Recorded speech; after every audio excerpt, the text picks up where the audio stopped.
అందరికీ నమస్కారం. రేపు 10వ తరగతి రిజల్ట్స్ రాబోతున్నాం. దాని గురించి కొన్ని విషయాలు మాట్లాడడానికి మీ ముందు రావడం జరిగింది. అందరు కూడా తెలుసు, ఇటీవల ఇంటర్మీడియట్ ఎగ్జామ్ రిజల్ట్ రావడం జరిగింది. కొంతమంది ఆత్మహత్యలు చేసుకోవడము చాలా బాధ అనిపించింది. వాళ్ళు తల్లిదండ్రులు కూడా చాలా బాధలో చాలా విషయాలు కూడా బయట రావడం జరిగింది. మన ఉమెన్ సేఫ్టీ వింగ్ ఆఫీసర్స్ ఇటీవల ఆత్మహత్య చేసుకున్న పిల్లల తల్లిదండ్రుల దగ్గర వెళ్లి అక్కడ జరిగిన కొన్ని విషయాల పైన మాట్లాడడం జరిగింది. ఎగ్జామ్స్ రిజల్ట్స్ అది మన ఒక కెరియర్ భాగం. 10th ఎగ్జామ్ అంటే ఒక కెరీర్ లో ఒక చిన్న స్టెప్. ఈ రిజల్ట్స్ వచ్చే ముందు గానీ రిజల్ట్స్ తర్వాత టీచర్స్ పైన పేరెంట్స్ పైన జవాబుదారీ ఉంది. ఇటీవల చూసింది ఏమంటే పేరెంట్స్ వాళ్ళ ఆశల్ని వాళ్ళు పిల్లల పైన రుద్దడానికి ప్రయత్నం చేస్తారు. పిల్లల ద్వారా సాధించాలని చెప్పి వాళ్ళు చూస్తుంటారు. అది మంచిది కాదు. పిల్లలకి అట్లా వచ్చింది, మా పిల్లలకి ఇట్లా వచ్చిందని చెప్పి వాళ్ళు మాట్లాడడం కూడా మంచిది కాదు. చాలా మంది వాళ్ళు పిల్లలు కూడా వాళ్ళు ఏమనుకుంటారంటే మనం ఫెయిల్ అయితే సమాజం మన గురించి ఏం ఆలోచిస్తుందని చెప్పి బాధపడుతుంటారు. సో ముఖ్యంగా ఎగ్జామ్స్ వచ్చిన తర్వాత పేరెంట్స్ అందరికీ, ముఖ్యంగా టీచర్స్ అందరూ కూడా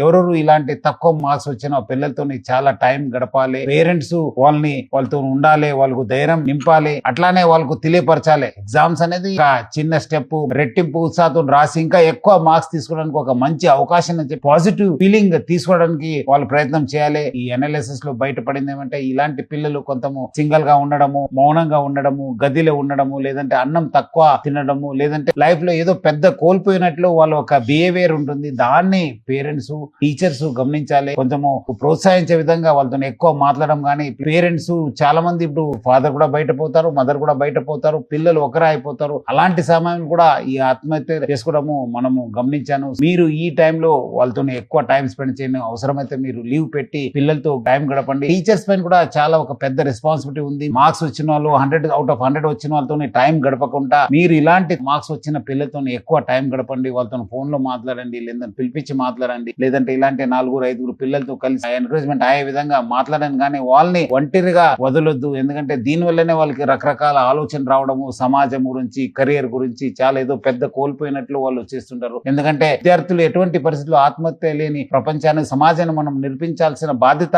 మా అందరి పైన ఉంది. టీచర్స్, పేరెంట్స్ వాళ్ళు ఆల్రెడీ ఇప్పటి నుంచే నాకు మార్క్స్ తక్కువ వస్తుంది, నాకు అట్లా వస్తుంది అని చెప్పి మాట్లాడుతుంటారు. వాళ్ళు ఇప్పటి నుంచే మీరు వాళ్ళకి మెంటల్ ప్రిపేర్ చేసి ఏ మార్క్స్ వచ్చినా మనకు మంచి జరుగుతుంది, what ever happens for the best అనే ఒక పాజిటివ్ కాన్సెప్ట్ తోని ముందుకెళ్లాలని చెప్పి నేను తల్లిదండ్రులకి, విద్యార్థులకి, టీచర్స్ కోరుతున్నాను. విద్యార్థులు కూడా మీరు పెద్ద సమాజంలో ఏదో కోల్పోయినా అంటే అనుకోవడానికి లేదు.